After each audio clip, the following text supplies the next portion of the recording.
Welcome back in my द्रवा pharmacy channel. आज के टॉपिक हम लोग देखेंगे पॉलीसेकेराइड्स।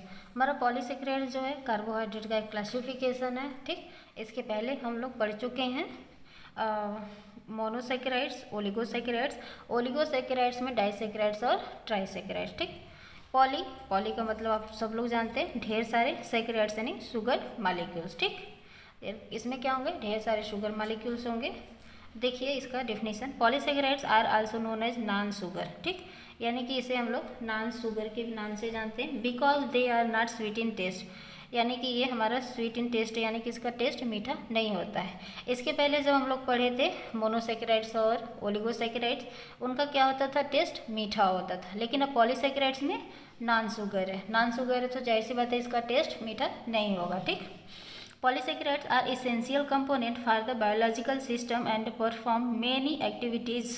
ठीक, पॉलीसेकेराइड जो होता है बहुत ही ज़्यादा इसेंशियल कंपोनेंट है, किसके लिए, हमारे बायोलॉजिकल सिस्टम के लिए, यानी जो हमारी बॉडी होती है ना, इसके लिए ये बहुत ही ज़रूरी कंपोनेंट है। ठीक, और परफॉर्म करता है ढेर सारे एक्टिविटीज़ को।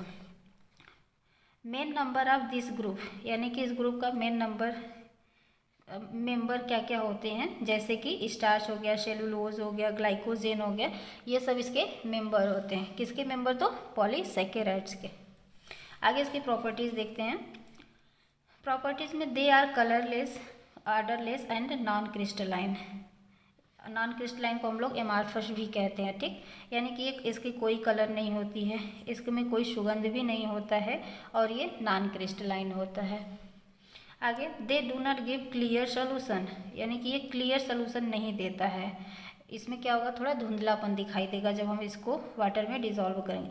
But they remain in colloidal form in the solution, यानी कि इसमें क्या होती है, बच जाती है कुछ कोलाइडल फॉर्म में। जैसे कि अगर हम लोग किसी ग्लास में क्या करें, उसको मिक्स कर रहे हैं ना, मिक्स करने के बाद उसमें देखेंगे तो नीचे थोड़े थोड़े क्रिस्टल में छोटा छोटा सा हमें दिखाई देगा। इसीलिए कह रहा है कि यहाँ पे कोई क्लियर सोल्यूशन नहीं होती है। आगे, they produce a large number of monosaccharides molecule on hydrolysis, यानी कि जब हम लोग हाइड्रोलिसिस करते हैं, ठीक, तो ये क्या करते हैं, लार्ज नंबर ऑफ मोनोसेकेराइड्स के प्रोड्यूस करते हैं। इसके पहले हम लोग देखे थे, जब हम सुक्रोज देख रहे थे, सुक्रोज में हमारा क्या था, 2 ग्लूकोज मॉलिक्यूल्स ब्रेक डाउन होते थे ना, तो उसी तरीके से इसमें क्या होंगे, ढेर सारे मोनोसेकेराइड्स यानी कि उसमें ढेर सारे ग्लूकोज मॉलिक्यूल्स हमारे ब्रेक डाउन होंगे, टूटेंगे। पहला देख लेते हैं क्या, स्टार्च। ठीक, तो स्टार्च के बारे में देखते हैं हम लोग। तो इट इज़ आल्सो कॉल्ड अमाइलम, यानी कि इसको हम लोग अमाइलम के भी नाम से जानते हैं।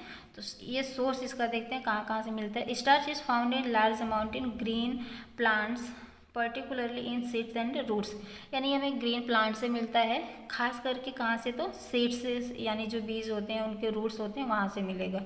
इट्स इंडस्ट्रियल सोर्स, यानी इंडस्ट्रियल सोर्सेज कौन कौन से होते हैं, तो पोटैटो, माइजे, व्हीट और राइस, यानी गेहूँ, चावल और आलू जो होते हैं वहाँ से हमें ये मिलेगा। आगे, maltose molecule, starch molecule contain a long chain of glucose unit, यानी जो हमारे माल्टोज मालिक्यूल्स थे और स्टार्च मालिक्यूल्स, ये क्या करते हैं, कंटेन करते हैं long chain of glucose unit, यानी जो हमारी ग्लूकोज होती है उसका एक लंबी सी चैन को ये इकट्ठा करते हैं। ठीक, first carbon atom of glucose molecules is linked to fourth carbon atom of another glucose molecules through oxygen atom. देखिएगा, ये कह रहा है कि जो हमारा पहला कार्बन एटम है ये किससे जुड़ा हुआ होता है, ग्लूकोज मालिक्यूल्स, तो चौथे कार्बन नंबर से, और किसके थ्रू जुड़ेगा, तो ऑक्सीजन एटम के थ्रू। और ये जो बॉन्ड होती है इसको हम लोग ग्लाइकोसाइडिक बॉन्ड कहते हैं। देखिए, समझने के लिए आप लोग इसका देखिएगा स्ट्रक्चर लैक्टोज का। ठीक, लैक्टोज में हम लोग देखे थे एक ग्लूकोज मालिक्यूल था, एक गैलेक्टोज। ये भूल जाइए कि गैलेक्टोज है हमारा, यानी हम 2 ग्लूकोज मालिक्यूल्स हो गए। ठीक, एक ग्लूकोज मालिक्यूल दूसरे ग्लूकोज मालिक्यूल से पहले और चौथे कार्बन नंबर से जुड़ रहे हैं ना, और इसके बाद यहाँ पे क्या हो रहा है, हमारा ग्लाइकोसाइडिक बॉन्ड, तो वही कह रहा है इसमें कि ग्लाइकोसाइडिक बॉन्ड के थ्रू ये जुड़े हुए होते हैं। आगे केमिकल प्रॉपर्टीज़ देख लेते हैं। केमिकल प्रॉपर्टीज़ ऑफ स्टार्च, तो मेन कॉन्स्टिट्यूएंट ऑफ स्टार्च, इसमें 2 मेन कॉन्स्टिट्यूएंट होते हैं। कौन कौन से, तो अमाइलोज और अमाइलोपेक्टिन। तो अमाइलोज में देखते हैं पहले, अमाइलोज जो होता है इस पर 10 से 20% स्टार्च होती है, यानी 10 से 20% हमारा स्टार्च प्रेजेंट होता है, जिसे कि हम लोग अल्फा अमाइलोज कहते हैं। अब अमाइलोपेक्टिन देखते हैं क्या होता है। अमाइलोपेक्टिन ये 80 से 90% इसमें स्टार्च में प्रेजेंट होता है। It is also called beta amylase, इसको हम लोग बीटा अमाइलेज के नाम से जानते हैं। It is main component of all starch, ये जितने भी हमारे स्टार्च होते हैं उनके सबसे मेन कंपोनेंट होता है। यानी कि मेन कंपोनेंट पूछा जाए हमारा स्टार्च का क्या होता है तो अमाइलोपेक्टिन। क्यों? क्योंकि 80 से 90% प्रेजेंट होता है स्टार्च में। आगे physical and chemical properties of amylose. Amylose की फिजिकल और केमिकल प्रॉपर्टीज़ देख लेते हैं। हमारे सिलेबस में यही दिया गया पढ़ने के लिए हमें। Amylose is soluble in water, तो हमारा जो अमाइलोज होता है ये पानी में सॉल्युबल होता है। Amylose solution give a blue colour with iodine solution prepared in potassium iodide, यानी कि जो हमारा अमाइलोज होता है ये गिव एक ब्लू कलर देता है। जब हम उसको सोल्यूशन में घोलते हैं तब ये ब्लू कलर देगा। किसके साथ? जब आयोडीन सोल्यूशन को हम लोग प्रिपेयर्ड करते हैं, किसमें? पोटेशियम आयोडाइड, यानी कि जो हमारा पोटेशियम आयोडाइड होगा ना उसमें हम लोग क्या करेंगे? आयोडीन सोल्यूशन को प्रिपेयर्ड करेंगे। तो अमाइलोज पेक्टिन जो होता है ये क्या देगा? सॉरी, अमाइलोज जो है ये नीला कलर देगा। ठीक, आगे देखिएगा। Amylose acetate forms threads like molecules. ये जो अमाइलोज होता है ये फॉर्म करता है क्या? थ्रेड्स लाइक सेलुलोज को। The aqueous solution of amylose forms precipitate slowly, यानी कि जो हमारे एक्वस सोल्यूशन होता है, एक्वस सोल्यूशन यानी जिसमें घुलता है हमारा सब्सटेंस ना, अमाइलोज जिसमें घुलेगा तो क्या बनाएगा? Forms precipitate slowly. ये प्रिसिपिटेट बहुत स्लोली बनाता है। प्रिसिपिटेट आप लोग जानते हैं कि जो हमारे वाइट से पार्टिकल्स उसमें दिख जाएंगे, जैसे कि हम लोग प्रैक्टिकल करते हैं अगर एनालिसिस का, तो उसमें आप लोग प्रिसिपिटेट अच्छे से जानते होंगे। ठीक, physical and chemical properties of amylopectin. तो अमाइलोपेक्टिन की फिजिकल और केमिकल प्रॉपर्टीज देख लेते हैं। Amylopectin is insoluble in water. अभी हमने क्या देखा था? अमाइलोज जो था ये वाटर में सॉल्युबल था, लेकिन अमाइलोपेक्टिन ये वाटर में सॉल्युबल नहीं है। ठीक, it is stable in content with water.